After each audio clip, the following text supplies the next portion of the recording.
I also see it as part of the inevitable death spiral of the legacy media.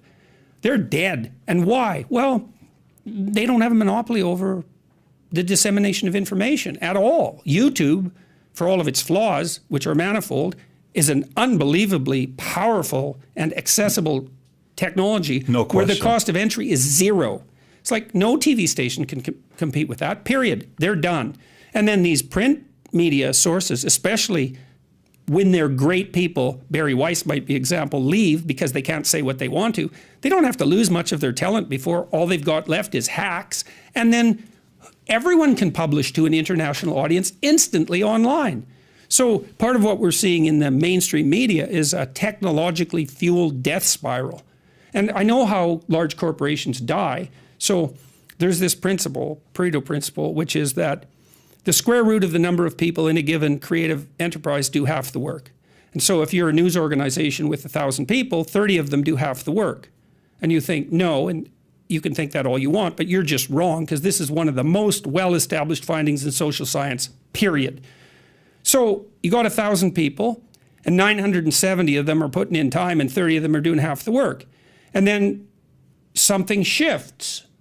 Those people can't say what they want to say, let's say. The 30. The 30. Well, what do? Well, they leave. Why? Because they can, right? These are people, these are competent people. They're really smart, they're on the edge, they're tough, they have immense networks of connections. As soon as the ship rocks, they think, ciao, you think I need you. It's like you got your priorities wrong.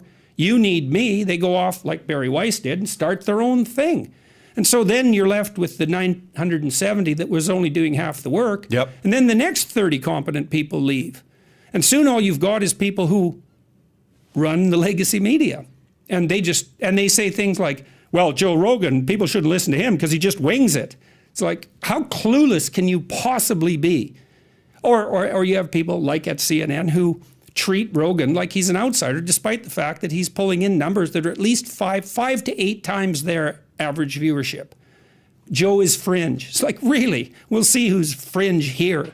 And part of this is purely technological. It's like, there's no way these legacy apparatuses can compete. How can they?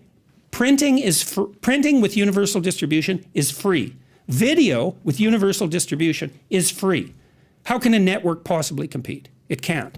So spiral death. And as they die, they lose their editors, they lose their fact checkers, they lose their good journalists, they lose everybody with courage, and then they put out pablum and they're tempted by clickbait, because that's what you have to do while you're dying. It's like, Christ, we have to attract attention somehow.